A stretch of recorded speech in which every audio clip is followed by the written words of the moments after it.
Assalamualaikum warahmatullahi wabarakatuh. Perkenalkan, saya Miftahul Jannah dengan NIM 2012200023.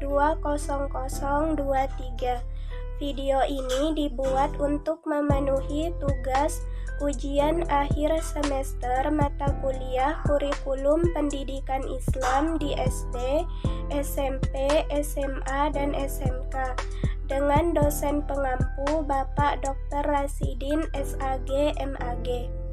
Di sini saya akan menjelaskan materi tentang pembelajaran diferensiasi dalam kurikulum Merdeka yang terdiri dari pengertian pembelajaran diferensiasi dalam kurikulum Merdeka, tujuan pembelajaran berdiferensiasi, konsep pembelajaran diferensiasi dalam kurikulum Merdeka, prinsip pembelajaran berdiferensiasi, ciri-ciri pembelajaran berdiferensiasi, serta manfaat pembelajaran berdiferensiasi.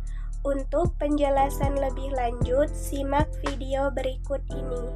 Pembelajaran diferensiasi dalam kurikulum Merdeka. Pengertian pembelajaran berdiferensiasi. Pembelajaran berdiferensiasi adalah suatu pendekatan yang mengakui bahwa setiap siswa memiliki kebutuhan dan kemampuan yang berbeda-beda. Dalam pembelajaran berdiferensiasi, siswa diberikan pilihan-pilihan yang bervariasi dalam hal materi pembelajaran, metode pengajaran, dan penilaian. Tujuan utama dari pembelajaran berdiferensiasi adalah untuk memastikan bahwa setiap siswa dapat mencapai potensi maksimal mereka dan merasa termotivasi dalam proses belajar. Salah satu cara menerapkan pembelajaran berdiferensiasi dalam kurikulum Merdeka adalah dengan memberikan kebebasan kepada siswa untuk memilih materi yang ingin mereka pelajari. Misalnya, siswa yang menyukai ilmu pengetahuan alam bisa memilih pelajaran seperti biologi, fisika, atau kimia. Sementara itu, siswa yang lebih tertarik pada seni bisa memilih pelajaran seperti seni rupa, tari, atau musik. Dengan cara ini, siswa akan lebih semangat belajar karena materi yang dipelajari sesuai dengan minat dan kebutuhan mereka. Tujuan pembelajaran berdiferensiasi. Tujuan pembelajaran berdiferensiasi sebagai berikut. 1. Untuk membantu semua siswa dalam belajar. 2. Untuk meningkatkan motivasi dan hasil belajar siswa. 3. Untuk menjalin hubungan yang harmonis antara guru dan siswa. 4. Untuk membantu siswa menjadi pelajar yang mandiri. Konsep pembelajaran diferensiasi dalam kurikulum Merdeka. Dalam konteks kurikulum Merdeka, di mana kebebasan siswa menjadi pusat perhatian, pendekatan berdiferensiasi menjadi sangat relevan. Siswa tidak hanya diberi kebebasan untuk menentukan jalannya pembelajaran, tetapi juga untuk mengeksplorasi metode pembelajaran yang paling sesuai dengan gaya belajar individu mereka. Kebebasan ini menciptakan pengalaman pembelajaran yang lebih berarti, memicu motivasi siswa, dan memupuk kemandirian dalam proses belajar. Dengan kata lain, pembelajaran berdiferensiasi sejalan dengan prinsip kebebasan dalam belajar dan membantu menjalankan kurikulum Merdeka. Keduanya bekerja sama membentuk sistem pendidikan yang mendorong siswa untuk mandiri, kreatif, dan terus berkembang serta menghargai kebebasan dan keunikan setiap siswa dalam proses belajar. Prinsip pembelajaran berdiferensiasi yang pertama ada lingkungan belajar. Lingkungan belajar adalah tempat di mana siswa menjalani proses belajar, seperti ruang kelas. Guru perlu mengatur ruang kelas dengan baik agar suasananya nyaman, misalnya dengan merapikan kursi dan perlengkapan lainnya.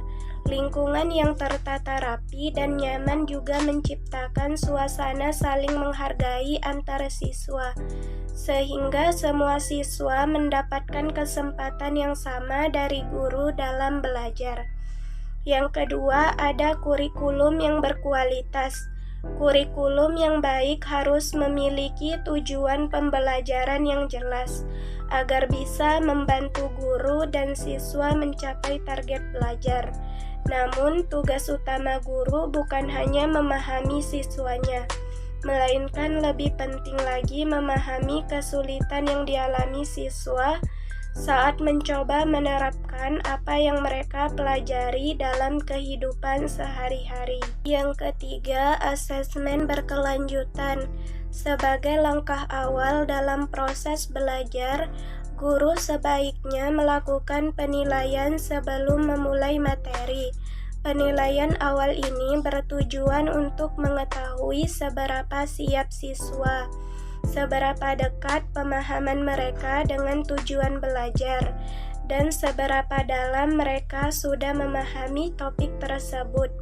Jadi, pengetahuan awal siswa membantu melihat semangat mereka untuk belajar, bukan untuk menilai seberapa pintar mereka. Dalam penilaian formatif, guru mengamati cara siswa belajar, siswa yang memerlukan bantuan, dan apakah penjelasan tugas sudah cukup jelas. Setelah proses belajar selesai, guru kembali menilai hasil belajar siswa. Penilaian ini tidak hanya berupa pengulangan seperti biasanya, tapi juga bisa dilakukan dengan berbagai cara yang lebih beragam untuk mengukur pencapaian akhir siswa. Yang keempat, ada pengajaran yang responsif. Dari hasil penilaian di akhir setiap pelajaran, guru bisa melihat di mana letak kesalahan atau kekurangan dalam membantu siswa memahami materi. Informasi ini sangat bermanfaat bagi guru untuk menyesuaikan rencana pembelajaran atau RPP agar lebih sesuai dengan kondisi dan kebutuhan siswa di kelas saat itu. Yang terakhir, ada kepemimpinan dan rutinitas di kelas. Guru yang baik mampu mengatur dan memimpin kelas dengan baik. Dalam hal ini, kepemimpinan berarti kemampuan guru untuk membimbing siswa agar mereka bisa mengikuti pelajaran dan mencapai tujuan yang sudah ditentukan. Selain itu, rutinitas mengajar adalah cara guru membimbing siswa melalui kegiatan sehari-hari dan petunjuk yang jelas, sehingga proses belajar menjadi lebih efektif dan berjalan lancar. Ciri-ciri pembelajaran berdiferensiasi. Yang pertama, ada bersifat proaktif. Guru sebaiknya merencanakan pelajaran terlebih dahulu dengan menyesuaikan untuk berbagai jenis siswa. Perubahan dalam pembelajaran sebaiknya bukan hanya dilakukan setelah melihat hasil yang kurang baik, tetapi harus sudah dipikirkan dan dipersiapkan sejak awal. Yang kedua, kualitas di atas kuantitas. Tugas yang diberikan sebaiknya disesuaikan dengan kebutuhan masing-masing siswa dalam berbagai gaya belajar. Siswa yang cepat memahami materi atau dianggap pintar tidak selalu perlu diberi tugas tambahan. Sebaiknya mereka diberikan tugas yang lebih menantang agar kemampuan mereka terus berkembang. Yang ketiga, berakar pada asesmen pembelajaran. Guru selalu melakukan evaluasi yang berbeda untuk menilai kondisi siswa dalam setiap pembelajaran. Yang keempat, pendekatan konten. proses, produk, dan iklim belajar. Ada 4 proses pembelajaran yang dapat disesuaikan dengan tingkat kesiapan siswa, bakat, minat, dan preferensi belajar. Yang kelima, berpusat pada siswa. Pekerjaan rumah diberikan sesuai dengan tingkat pengetahuan awal siswa tentang subjek yang akan diajarkan. Hal ini dapat membantu guru dalam menyesuaikan pembelajaran dengan kebutuhan siswa. Yang keenam, menggabungkan pembelajaran individu dan tradisional. Siswa memiliki kesempatan untuk belajar secara tradisional, baik secara individu maupun bersama guru. Yang terakhir yaitu bersifat seumur hidup. Guru terus belajar dengan siswa, termasuk menyusun tujuan pembelajaran di level kelas dan level individu untuk siswa. Guru harus menelaah bagaimana pelajaran dapat diadaptasi oleh siswa dan bagaimana perubahan diterapkan. Manfaat pembelajaran berdiferensiasi. Yang pertama, meningkatkan partisipasi siswa. Dalam pembelajaran, metode berdiferensiasi, siswa merasa lebih dihargai dan didengarkan karena materi dan aktivitas disesuaikan dengan tingkat pemahaman mereka. Ini akan meningkatkan motivasi siswa untuk berpartisipasi aktif dalam pembelajaran. Yang kedua, mempercepat perkembangan siswa.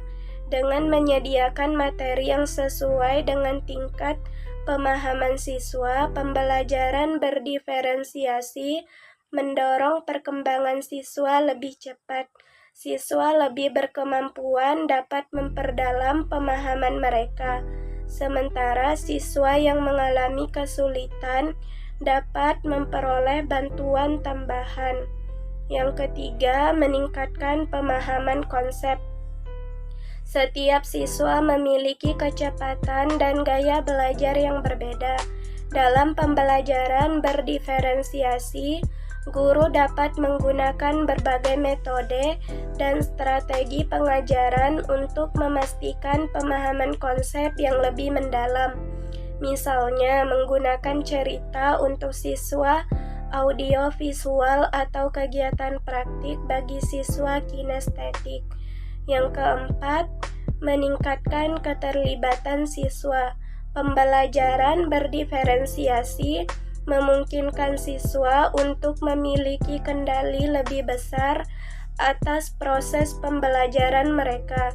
Dengan memperhatikan preferensi belajar mereka, siswa akan merasa lebih termotivasi dan terlibat dalam pembelajaran. Kesimpulannya adalah pembelajaran diferensiasi adalah metode mengajar yang menyesuaikan materi dan cara belajar dengan kebutuhan setiap siswa.